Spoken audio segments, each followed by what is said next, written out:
Welcome to the Life Doula Podcast, your ally in navigating life's intricate tapestry of challenges and victories, especially in the space of cancer. Today in our episode, Youth Interrupted, the stark truth of young adult cancer, we confront the harsh realities that young cancer fighters face, unraveling their stories of determination, uncertainty, and hope. Through candid discussions and relevant insights, we shed light on the often overlooked journey of young adult cancer warriors and offer a platform for their voices to be heard. Join us as we embark on a quest to unravel the layers of resilience, vulnerability, and boundless strength that define the journey of young cancer patients. Together, we illuminate their unspoken truths, honor their unwavering spirit, and ignite a beacon of hope for all who listen.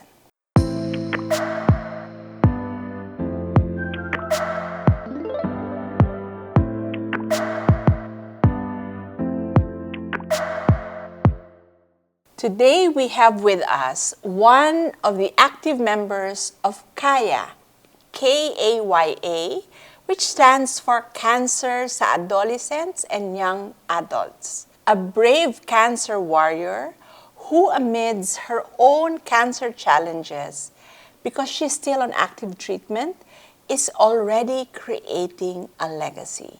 Let's all welcome Kyla Yeneza. Hello, Kyla. Hi, everyone. Hi, Miss Charity. Thank you for inviting me to your podcast. It's such a pleasure. We've been talking about this, and really we want to be able to put a spotlight on this topic because there is, I think, very low awareness that cancer is no longer older people's disease. We have more and more cancer with ages below 30.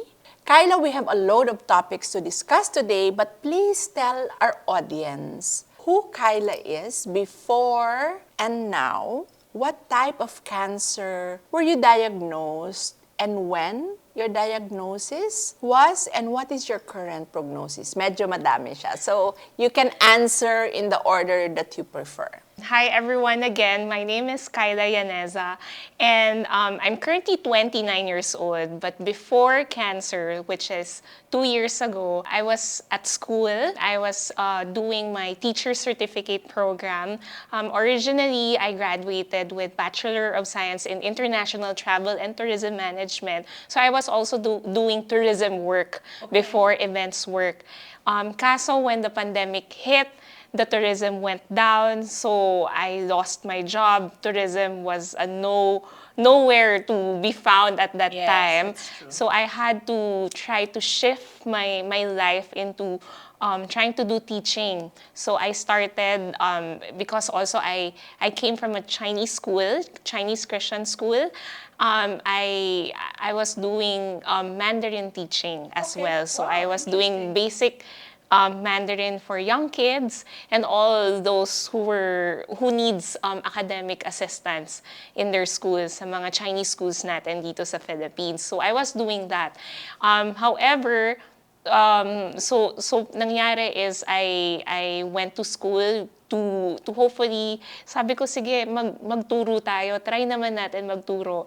I went back to school to do teaching certificate program. I finished one sem and I had to pause it because I was needing to have an operation that time because I was heavily bleeding already. So I was found to have polyps in my uterine area. That's the lining of the uterus, which is the endometrium. That's the lining. So may polyps ako doon that had to be removed because that was making me bleed. So that was 2021 already. I had to stop school, and lo and behold, when I was operated, cancer was found. And hindi lang po siya simpleng cancer na womb cancer, uterine cancer. Hindi lang siya normal. It was found to have a clear cell that is the kind of uterine cancer na meron ako, which is clear cell carcinoma, which is the rare and the most aggressive or baguhin natin yung word, fastest killing cancer of all kinds of cancer. So after nun, 1 month later, I had to undergo a emergency total hysterectomy to remove all of my reproductive system kasi mabilis po siyang kumalat. Kaya nangyari, December yon 2021. So imagine Christmas. So medyo chaotic talaga na nagkaroon. Christmas na pandemic. So I had to stop my work. I was also about to have a work at that time. Sabi ko, ready na ako after ng pag-remove ng polyps ko for the RASPA operation. Ready na ako to work. Pero I had to give that up because cancer was found. And now, so clear cell po siya, diba? Clear cell carcinoma. I underwent total hysterectomy. Pagdating ng, so December 2021, pagdating ng January 2021, when I had my PET CT scan. January 2022. 2022 na pala. January 2022, when I had my PET CT scan, so mabilis po siya, the cancer was found to be in my liver already. So I had to undergo chemo agad-agad. However, chemotherapy did not work kasi clear cell had a chemo-resistant characteristic. So, sinubukan yon and then hindi siya nag-work, kumalat pa siya. Nilipat po ako sa tinatawag na immunotherapy. Kyla, for the information of everyone, immunotherapy is a different type of therapy. It is targeted. So it's supposed to just target the cancer cells in areas where it is present. Yes. Okay. However, it's a new type of treatment, but it is one also of the, how do I call it? It works, but it's very expensive. Yon. Totoo po yan. So, it is very expensive, but when I started it, nag-work po siya miraculously sa akin. So, 2 years later, fast forward, ito na yung tanong natin na ano na yung prognosis ko. 2 years later, my recent PET CT scan, wala na pong na-detect na cancer. Thank you, Lord. But however, since clear cell, hindi pa siya studied na parang ano yung gagawin natin kung wala nang na-detect. So it's too risky to stop. 2 years later, I'm still here, still undergoing treatment. I just finished my 30 immunotherapy treatments, and I will still have my 31st this coming Friday. So, Kyla is considered to be on active treatment. Now, Kyla, let's talk about what are the unique challenges that young adults facing cancer when diagnosed, parang you compare yourselves with other age group. What is unique in your age group? So, maganda yung question na yan kasi yung young adults, ito yung normally na nasa gitna ng life milestones. So, meron tayong pangbata, young adults, and mga nasa senior na, or middle age, and then senior. So, gitnang-gitna talaga siya.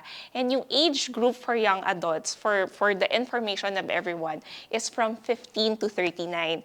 So, ito yung time na pag nagkaroon ka ng cancer during this age period, sobrang unique yung challenges niya. Kasi ito yung oras na yung iba nagsistart pa lang sa college, tapos yung iba looking forward to finish school. Like, diba yung kinuwento ko nga po na I had to stop my schooling at that time to become a full-fledged teacher because of cancer. And then ito yung nasa height of career, yung umaakit sila sa ladder of career, which is yun nga yung akin, gusto kong sumubok na maging teacher, na mag-change tayo ng career pero hindi pwedeng mangyari. Yung iba naman, kinakasal, nagkakaanak. Kaya very unique yung challenges niya. Kaya ngayon sa mga sabihin natin, life colors na nangyayari sa buhay nila. Yung iba na dito pa lang din na in love, 'di ba? Life suddenly stops, 'di ba? And then yung pagtigil ng life natin, ito yung gusto natin magkaroon ng normal life. Kaso hindi po pwede kasi kailangan natin pumunta sa treatment. Kaya maraming nawawala and hindi lahat nakakapag-continue ng kanilang buhay, dreams, or aspirations kasi kailangan nila i-surrender ito, yung dreams nila for the treatment. Kaya we are missing out a lot. Kaya yung young adults from the age of 15 to 39, mas madalas sila malungkot, yung mental and depressed malungkot, and yung mental and emotional health nila goes down. Okay, which is really a good lead-in for my next question. How does cancer diagnosis impact? You mentioned a few already. How does it impact young adults' personal and professional life? Depende also sa type ng cancer. Pag malala na ang cancer, kailangan mag-quit siya ng job niya. Like ako, I was about to have a job to be a reservation specialist before ako ma-diagnose, pero kailangan ko rin to i-give up. So yung iba, kailangan nila mag-quit kasi bata pa sila mas hindi nila kakayanin, 'di ba? Yung iba, kailangan din nila maghanap ng paraan to find the funds for the treatment, the means for the treatment, but they still have to quit their jobs then. And also dreams also has to be surrendered. For me, so I had my total hysterectomy. So the dreams also to become a mother someday and yung life ko to be, to have someone to like me, I have to also surrender that. And also, it also affects the relationships with friends and probably even family. So kaming mga young adults, ages 15 to 39 years old, we encounter also social isolation. So for example, merong mga broken relationships. So I could also share an example of a breast cancer patient that I recently met.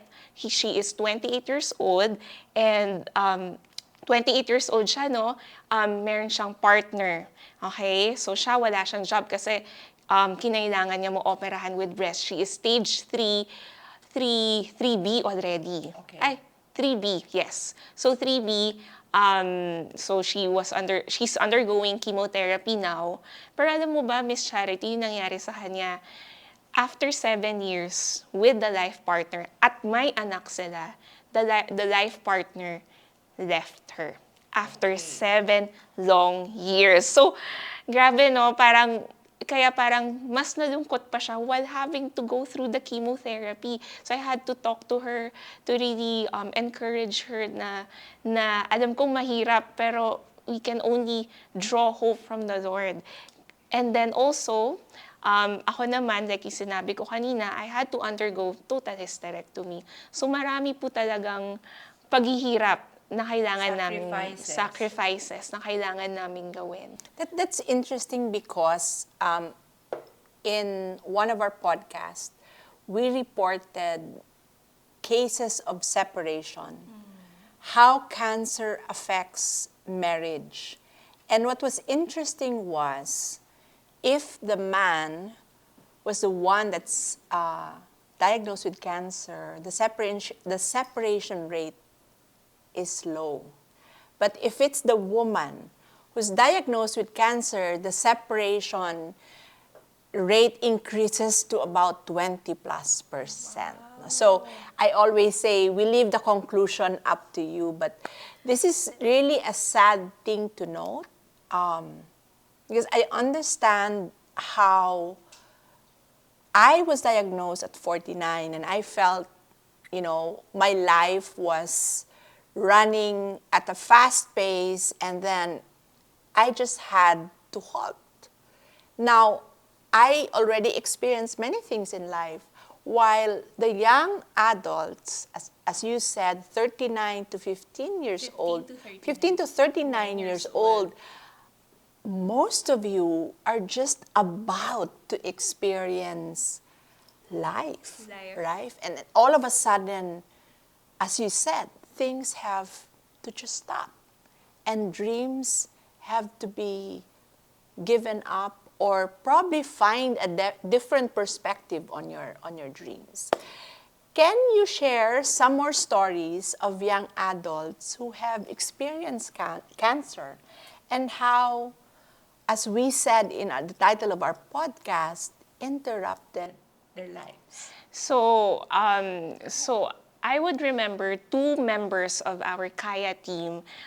They are aspiring lawyers and doctors. So dalawa sa kanila gustong mag-attorney at doctor, and they had to stop that.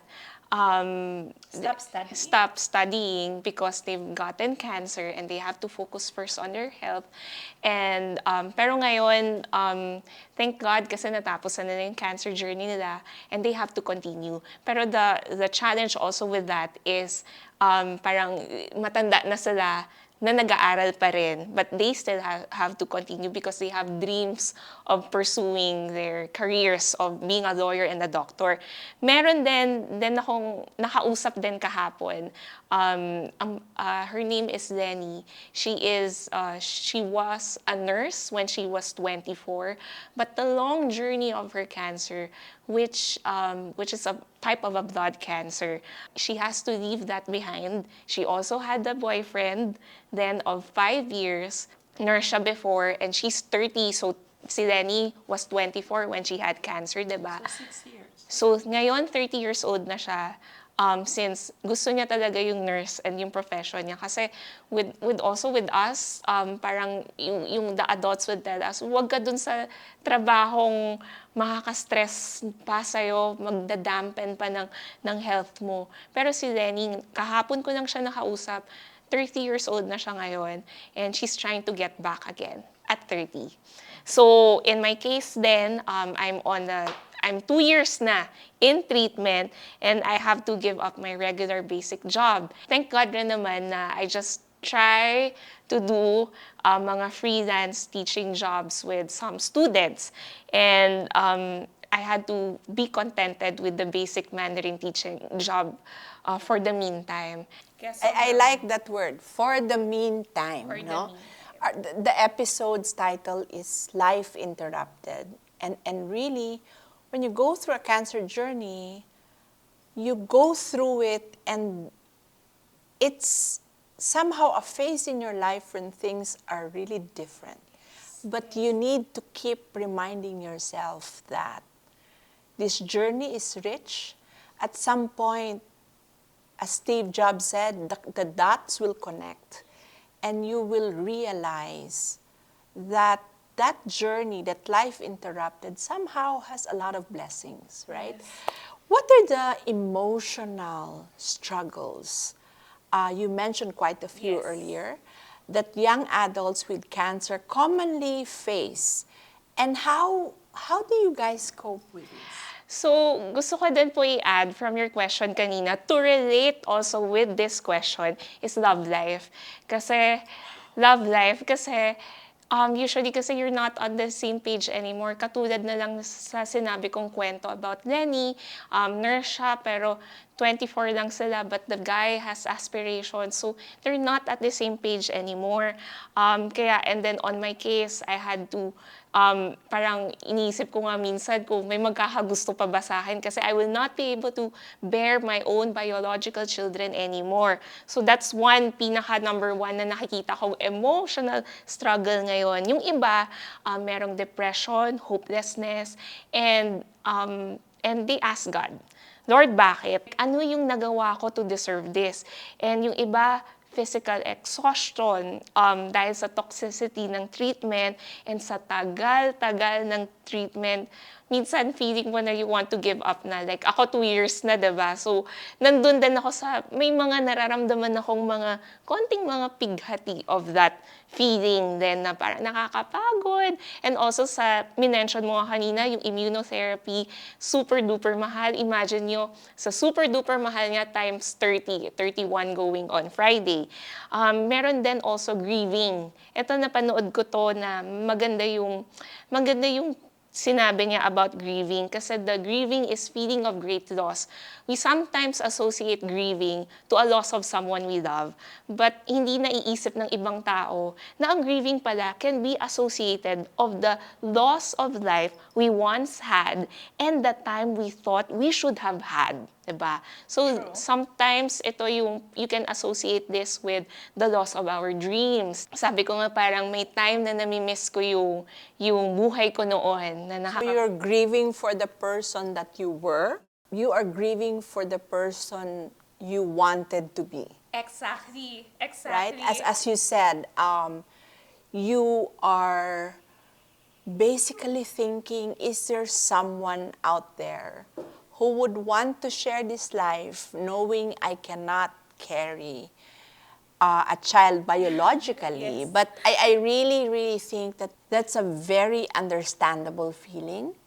I have had clients who maybe not as extensive as your type of cancer, but just the fact that, example, bilateral mastectomy, right? So I always say this, I was never wedded to my breast. But there are women, when they lose one, they already grieve. When they lose both, and they are single, Yes. it's such a mental agony that people do not realize. And so I always say, as what you said, there is grief in cancer. Because A, you lost the person that you were. Yes. B, you lost the person you want to become, right? Okay. All your dreams are also lost. So grief is not just a loss of a loved one, but any major transition in our life. Culturally, we are not trained to think that way, na parang, oy, you are grieving. And that's why I always say, a cancer patient should not just be treated physically. The whole person, the mental, emotional, and the spiritual well-being has to be given equal focus, right? So, Miss Charity, one more, no? Meron pang guilt kaming nararanasan. So, for example, one guilt is self-blame. I can also share this na I was even told na what I have is a curse. So, imagine, mabiblame ko yung sarili ko talaga about having this kind of rare disease, diba? Meron din survivor's guilt. Yung cancer friends namin, even at the mga young adults cancer friends namin, suddenly pass away. And then meron din financial guilt na parang being a burden to our family. And parang kami kasi at this stage, di ba, like yung binanggit mo kanina na we're really entering our lives with the career that we want. We would like to strive for financial independence, pero hindi namin kaya. For now, diba? In the meantime, no? And then, mangyayari niyan is nagiging financially dependent kami sa pamilya namin.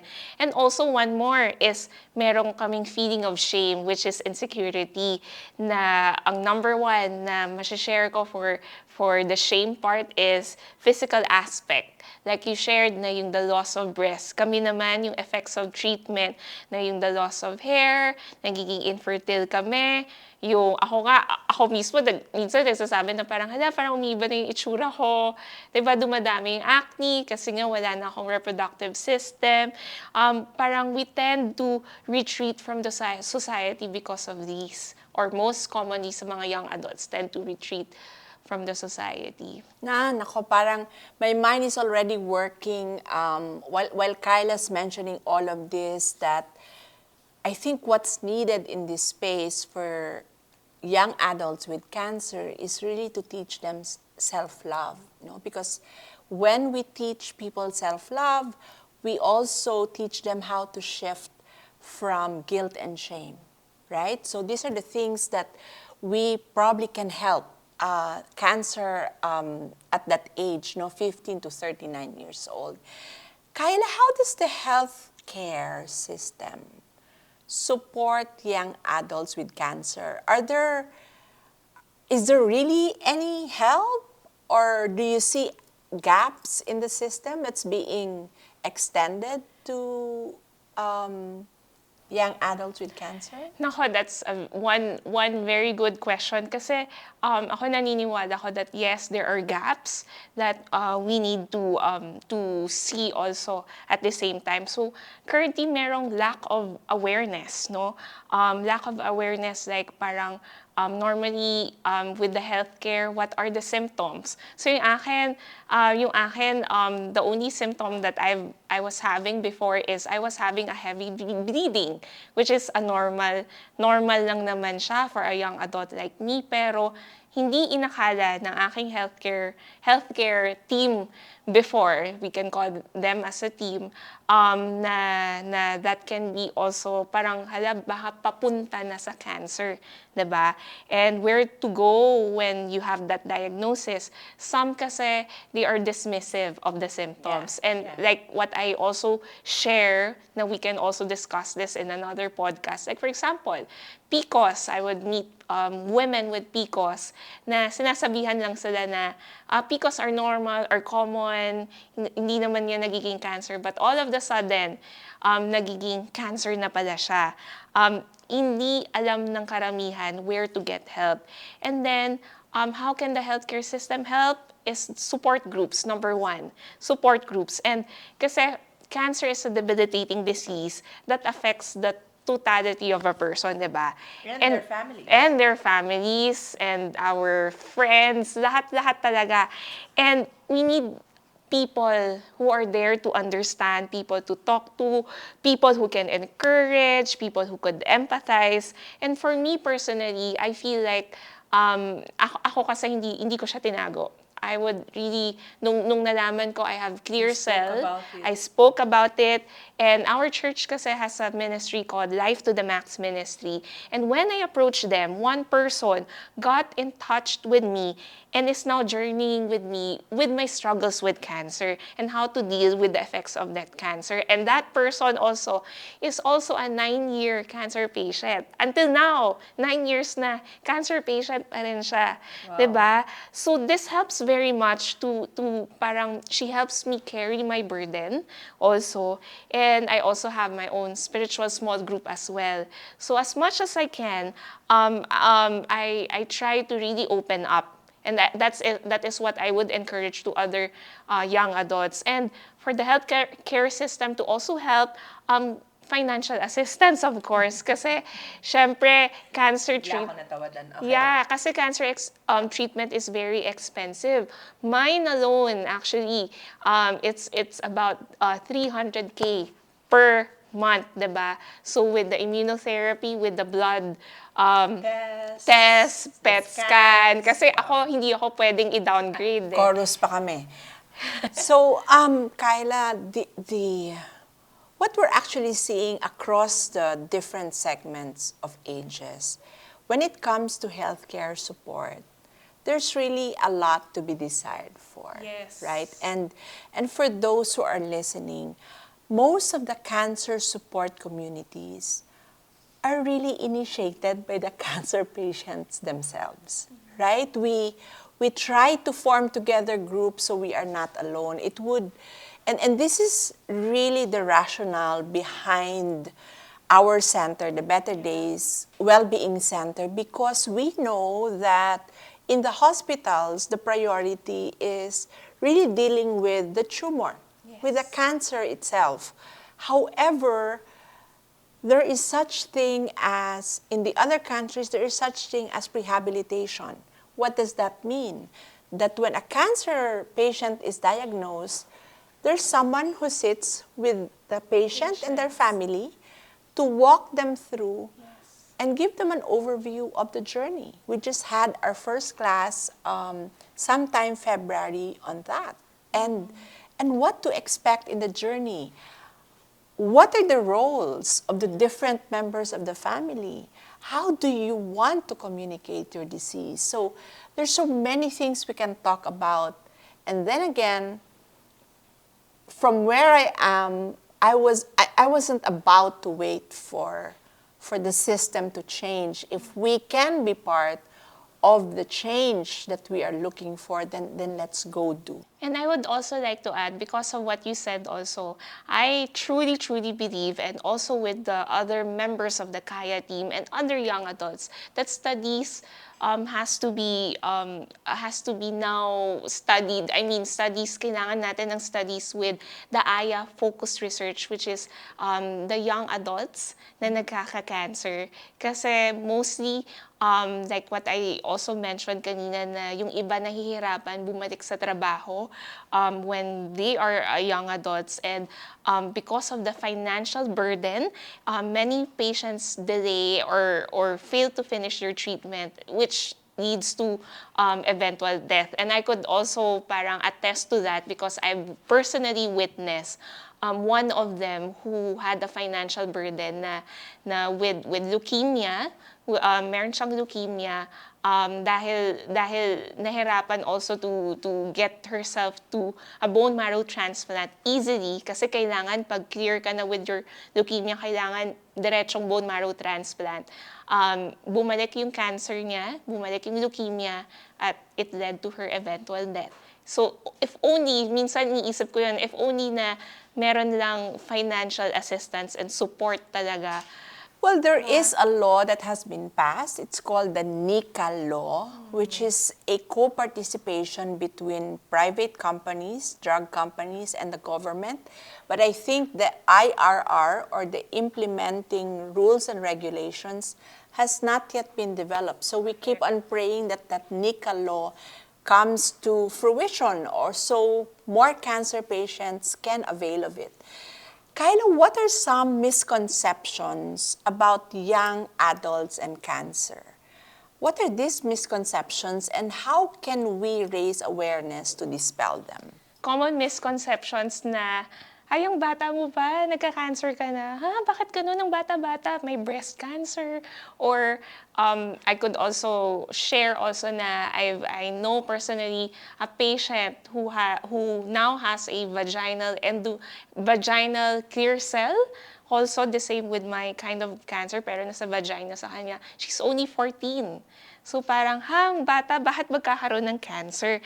And then, kaya parang feeling ko, kailangan ng education and push for awareness, na lalo na sa panahon ngayon, na hindi porket bata ka, or parang hindi porket na parang you're not a candidate for cancer. Like, I know personally na bumababa na yung hemoglobin niya, pero hindi pa rin siya nagpapacheck. Kaya I would also like to lead on my second answer, which is the importance of early detection, which is the time is of the essence. So parang I would also tell other patients na, or kahit hindi pa sila patients, pero pag may nalalaman akong symptoms na parang you have to go and check, kahit hindi yan malala, pa-check lang. Kailangan habulin natin yung oras. Early detection is still the best in whatever type of cancer there is, no? Kyla, we spoke about relationships. How do relationships with family, friends, we tackled romantic, so maybe we can focus on family and friends. How does it change in terms of dynamics? Let's focus on this too. How does the dynamics of relationships in families and friends happen when you're a young adult with cancer? So, nagkakaroon ng change of family dynamics. So for example, if yung parents merong 3 anak, and then yung isa ay sakitin, so na-shift yung focus ng parents doon sa batang or sa anak na may sakit. So minsan nagkakaroon ng jealousy also from the older siblings or the other siblings. So that's one, no?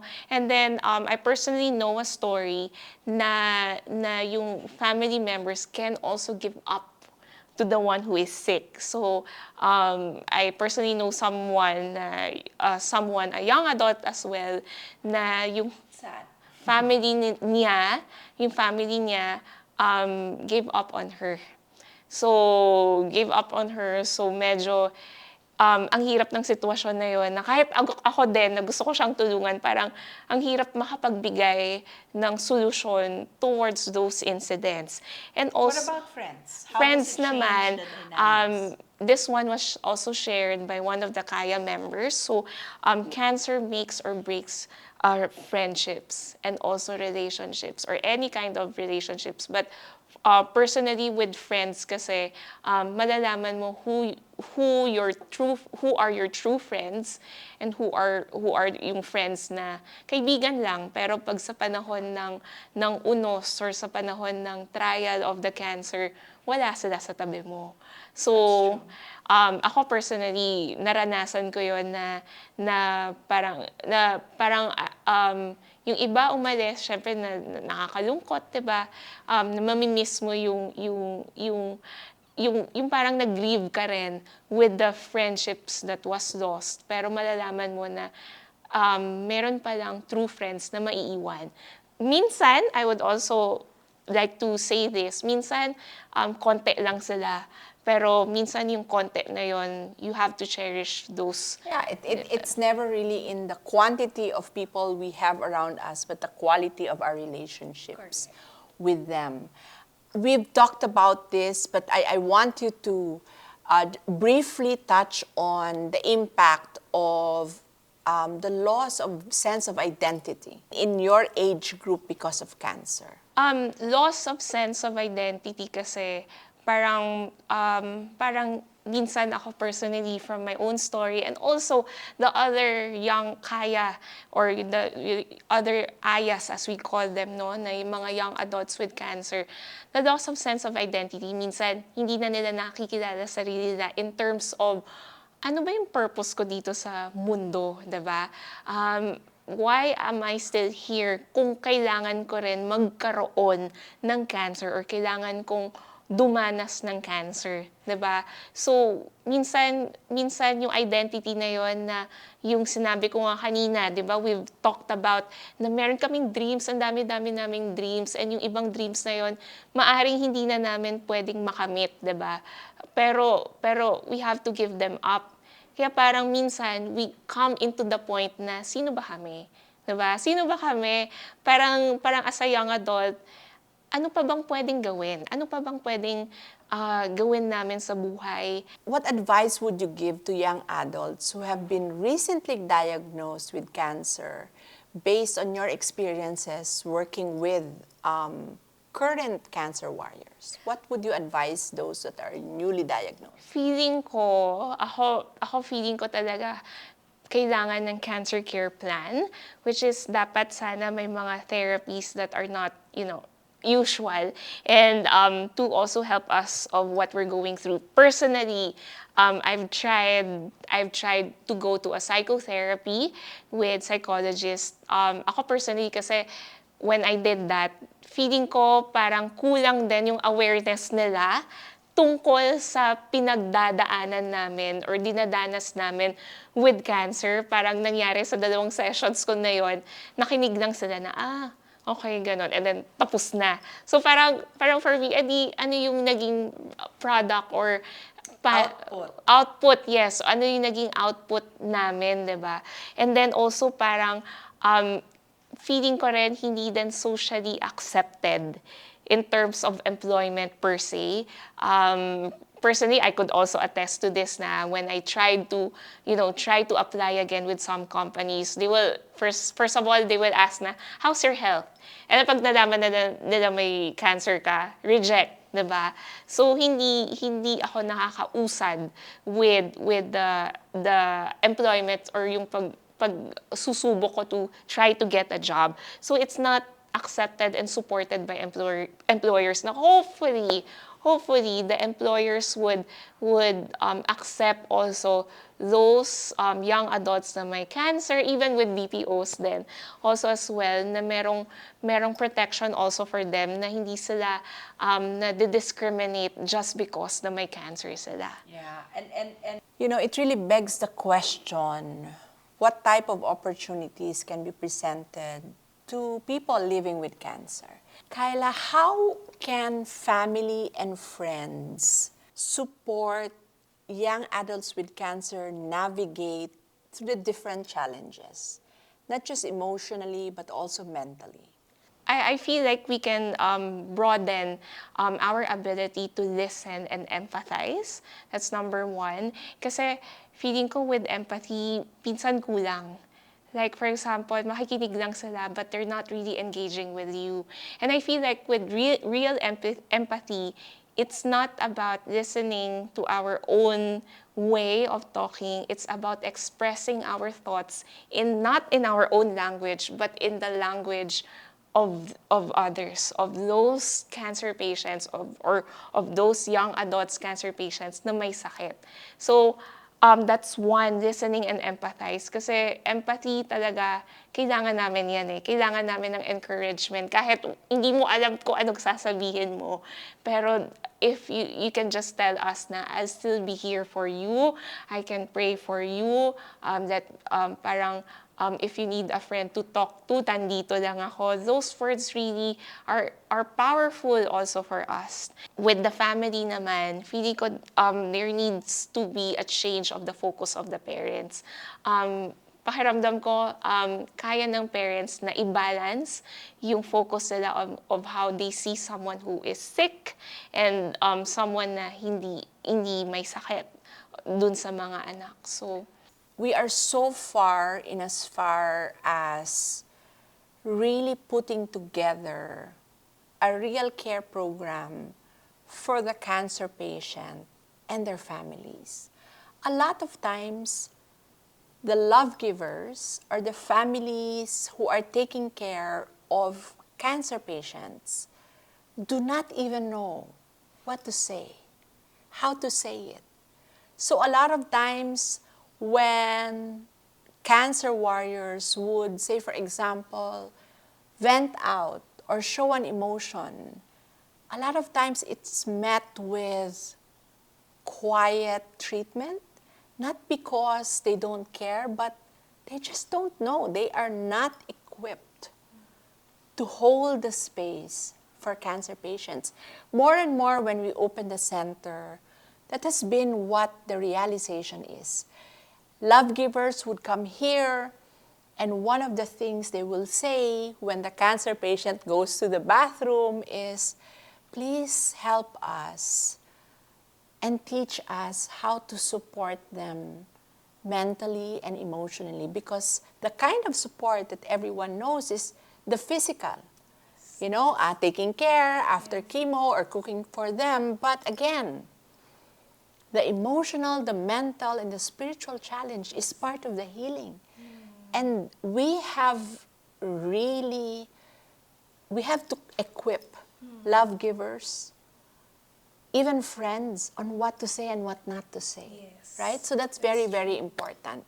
Now, fear exists in the space of cancer warriors regardless of age. But I can imagine this is more intense in your age group. Yes. So how do young adults manage their fear of missing out in life, as the millennials say, FOMO,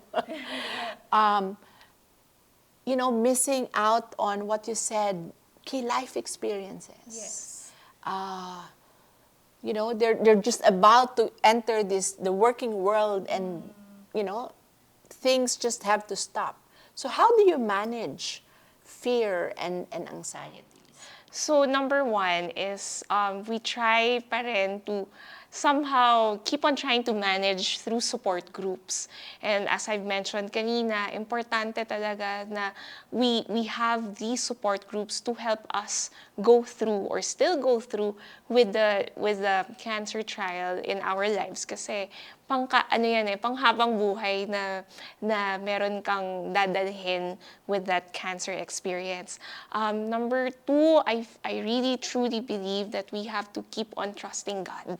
Kasi feeling ko that is the number one anchor that we can hold on to despite of the ongoing trials. And true enough, may mga pagkakataon na we can still ask Him na bakit up until now. Personally ako, nagtanong talaga ako kay God na bakit kailangan umabot ng 2 years at ang aking treatment plan is indefinite. Hindi pa alam kung kailan ititigil up until to the point na may magkaroon ng sufficient research for the kind of cancer that I have.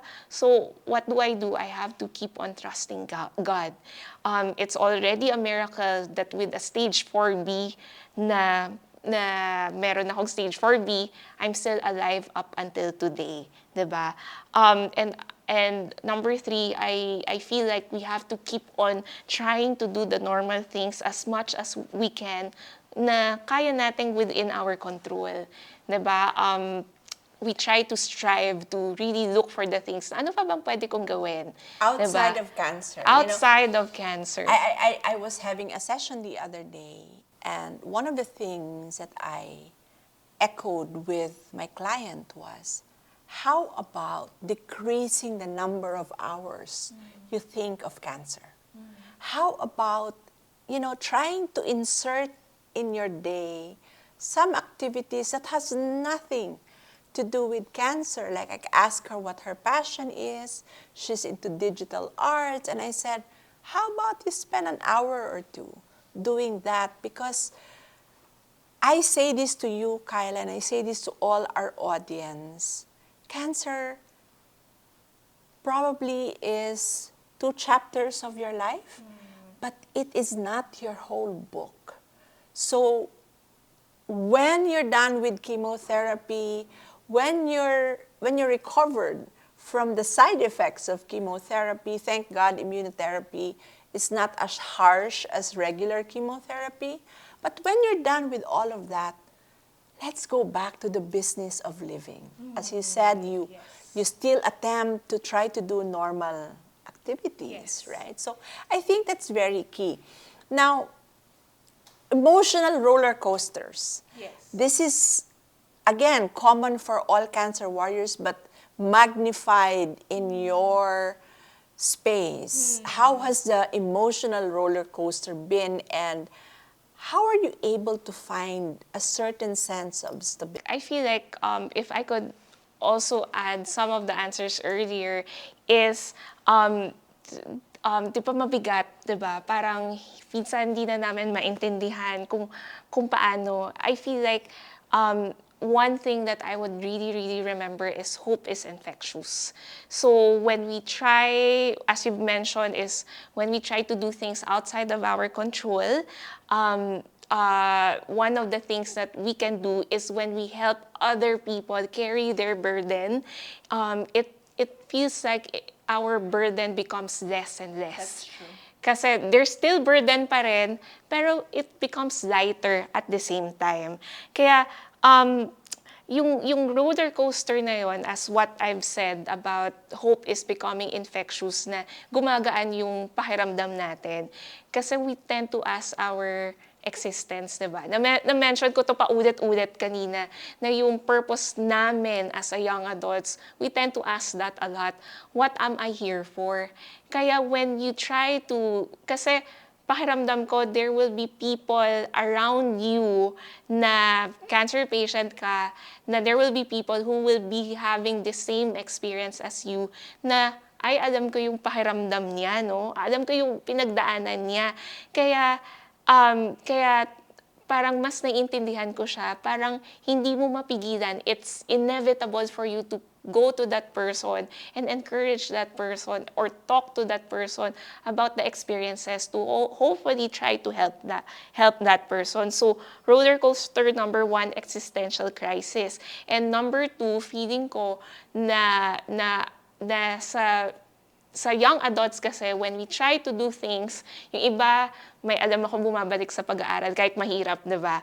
Kahit it's challenging, but it took them a leap of faith, or it takes a leap of faith talaga to try to do the things, yung dreams nila, subukan pa rin nilang gawin or i-fulfill in life. I feel like it's okay to fail. Kasi yun nga, ang dami nating pursuits even while going through cancer. At feeling ko nga na ngayon na young adult ako na may cancer, feeling ko dumami pa yung mga gusto kong gawin in life, 'di ba?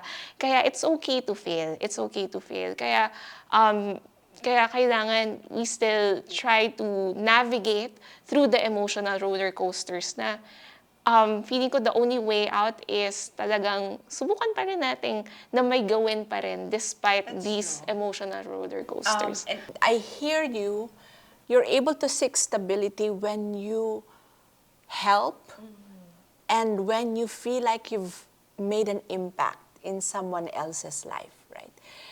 Can you share a story of resilience? A story of resilience and hope. I would just focus on your story. A story of resilience and hope, and because I know you went through a lot at a very young age. Yes. I overheard you saying, I could have died last year. So can you cite one story of hope and resilience in your cancer journey? In my cancer journey, I would also like to share this na before cancer, I underwent 4 surgeries, and then 5th one is cancer. So throughout my young adult life, I was experiencing consistent trials talaga of hardships to being in and out of the hospital. Many times, Miss Charity, I've asked God na Lord, parang operating rooms yun lagi naman benign. Bakit kailangan pang 5th one, kailangan cancer? Or actually 4th yun and then I had the 5th, di ba? Yung 4th is raspa, and then the 5th one is total hysterectomy. So, if you can imagine, with the family dynamics we have at home, when you see your daughter go through na habang lumalaki siya, laging in and out of the hospital, bakit kailangan ganoon? So what I would see into that emotional challenge. Kaya nung 5th one, actually, grabe yung iyak ko kay Lord kasi sabi ko, nandito na naman ako for the 5th time in my life. Diba? Parang wala na akong nagawa. Parang gusto ko, ang dami kong gustong gawin. Gusto ko makapag-travel goals, diba? Friendship goals, lahat. Pero wala nandito. Pero pakiramdam ko on how to just navigate through the resilience and yung endurance and also the hope. Kahit may choice ako to still continue on kaysa mag-give up. So that's number 1. And I feel like with all through the challenges I've had with my life, I had, diba sabi ko, I've had 5 surgeries. I had my first when I was 7, number 2, 19, number 3, 24 years old, and number 4, 27, both the 4th and the 5th cancer na kasi yun, 27 years old. I feel through all of those trials that I've gone through, may nagsabi nito na when there's amount of good stress, or sabihin natin hindi naman yun good yung pag-opera, no? But when there's stress, it develops muscles, diba?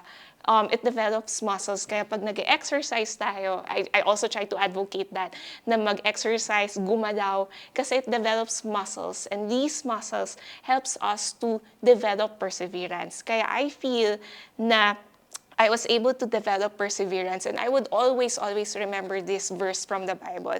It says na, consider it pure joy, my brothers and sisters, whenever you face trials of many kinds, because you know that the testing of your faith produces perseverance, and let perseverance finish its work so that you may be mature, complete, not lacking in anything. And I feel na with all the 5 surgeries I've gone through, I do believe that I've developed perseverance. At first, sabi ko noon, nung inaaral ko tong verse na to, parang insensitive naman ni James. Paano ka nga magkakaroon ng joy when you undergo trials? Pero delving it deeper with this verse, sinasabi pala ni James na hindi through the trials the results of the trials gives you that perseverance, gives you also that ability to talk to another patient, 'di ba?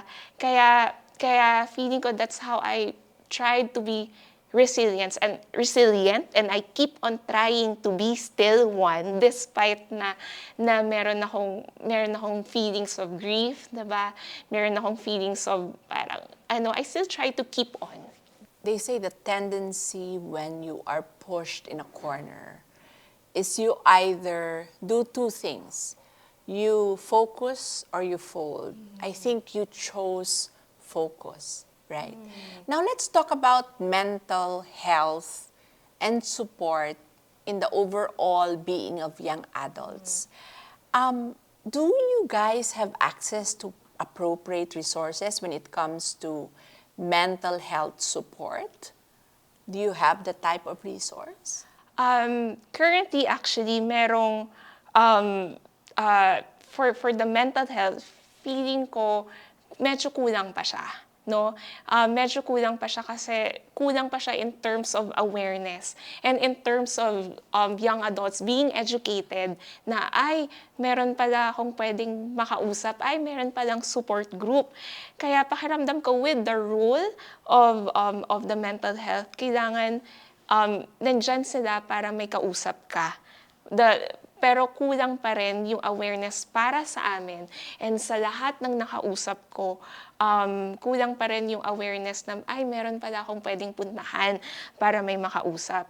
And when we seek professional mental health support, there should be availability and access also to their healthcare providers. Feeling ko lang din also, pakiramdam ko na si healthcare provider or your healthcare team can also tell that young adult na meron kaming support group or you can join a support group. Yeah. Kasi feeling ko kahit sa kanila, hindi din nila nasasabihan to make that young adult with cancer be aware na meron pala silang pwedeng puntahan. And with the mental health support, pakiramdam ko rin if we try to seek professional mental health support, kailangan din may lessening of peace sana. That's quite true.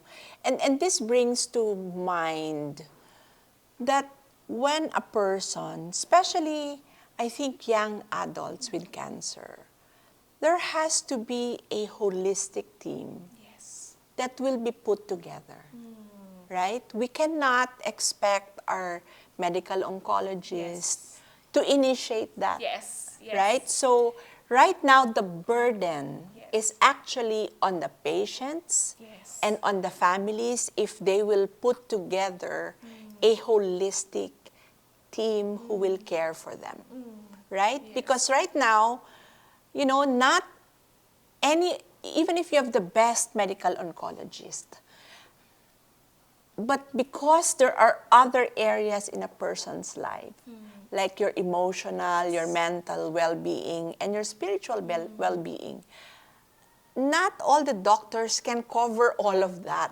right? Or hindi nila maalala, or maybe not all are also equipped to be able to hold space and do counseling. So this is really a moment when we have to make sure that when a person is diagnosed with cancer, especially the young adults, a holistic team is put together to support the patient. Kyla, do you want to talk a little bit about how is the access of the benefits of person with disability extended to young adults? Do you guys have access to this? Currently also, for me, ang PWD ko in my own city, meron ng, they consider PWD na as cancer. Parang dinagdag na nila yun doon sa list of PWDs in my own, in Quezon City. However, I still do think na other LGUs, not only here in the National Capital Region, but the rest of the Philippines, hindi pa actually nadadagdag yung cancer as a type of a disability. Kaya with PWDs, I do believe na LGUs has to consider putting or other LGUs should consider putting cancer as a type of a disability. Kasi I would also meet other cancer patients, even in Visayas and Mindanao.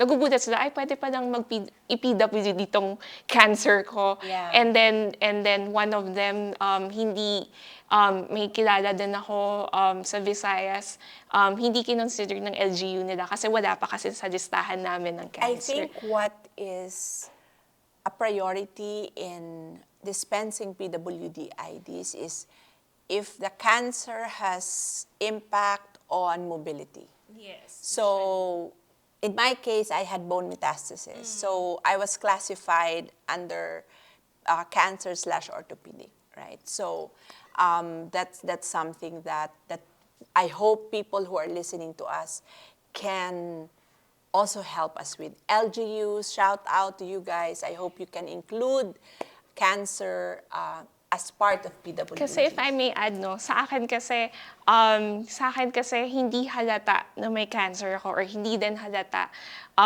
na stage 4B ako. Pero like the fact that I was operated inside, yung iba like sa loob naman, that affects the whole being of a person. Yung iba kasi would consider them having a psychosocial disability lang or mental health disability. However, if you put cancer as really a type of disability, mas maiintindihan, regardless of the type of cancer. I agree with that.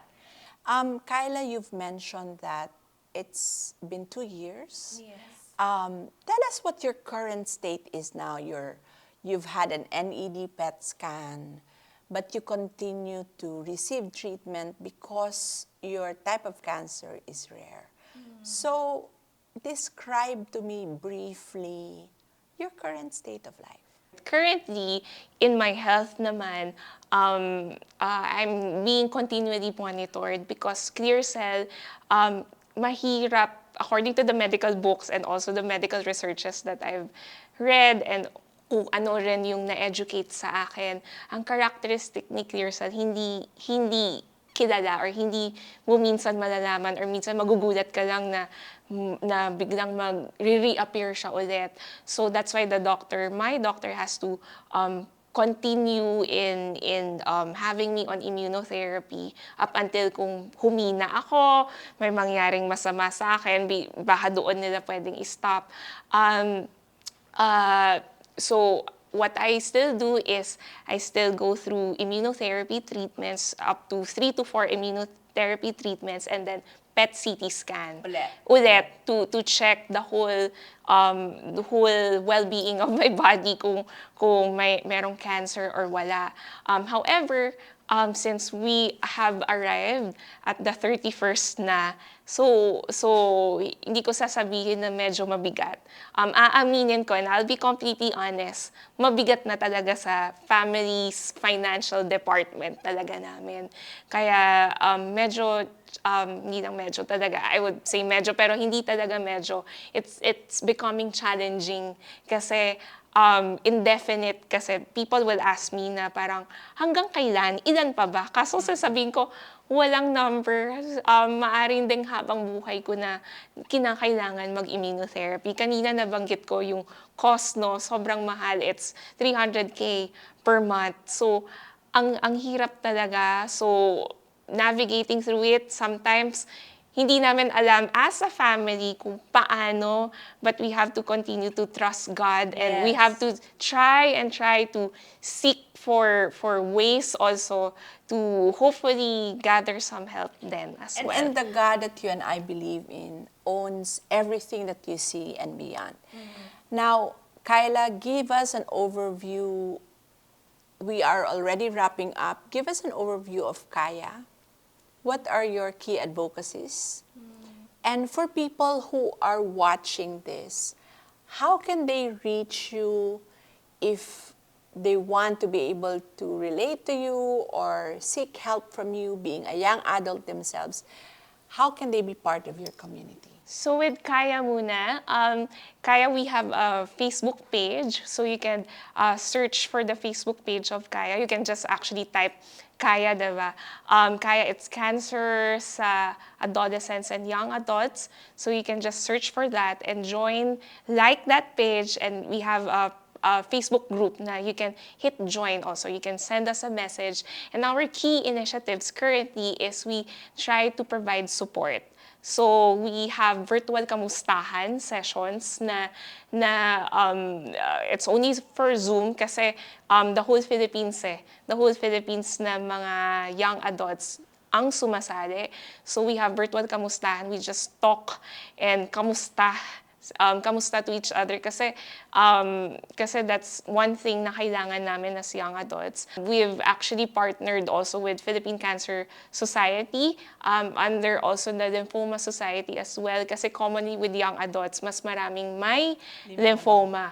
So Kaya is a member of that, and hopefully in the future mas dumami pa yung linkages and connections din namin, and hopefully also with your well-being center also. And also with me personally naman, I have my own Facebook page.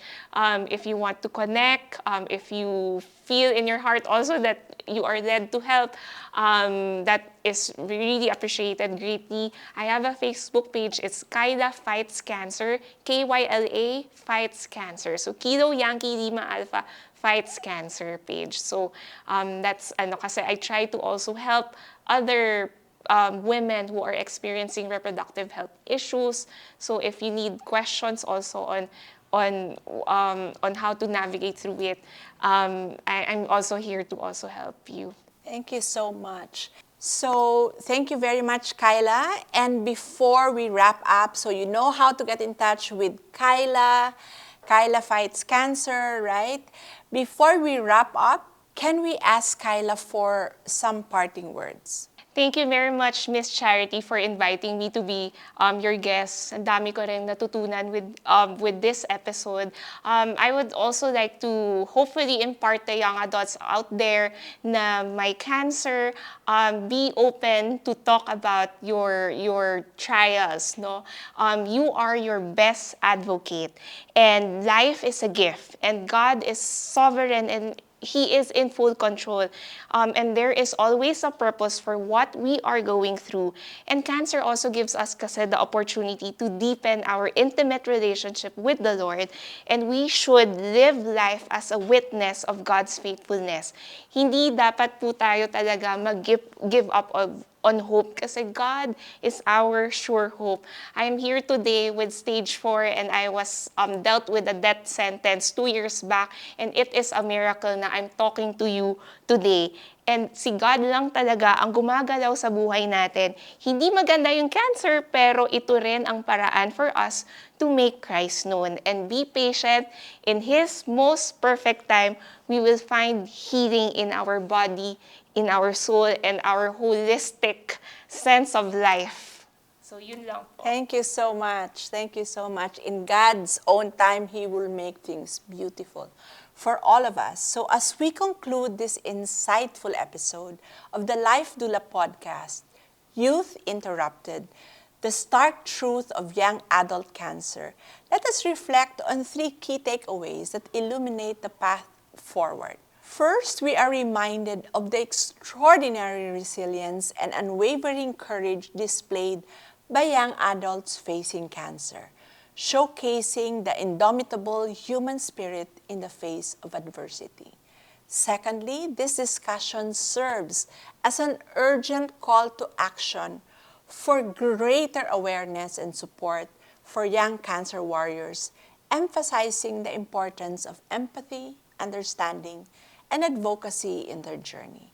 And finally, amidst the shadow of uncertainty, hope emerges as a guiding light, urging us all to cherish each moment, embrace resilience, and find strength in the bonds of community and compassion.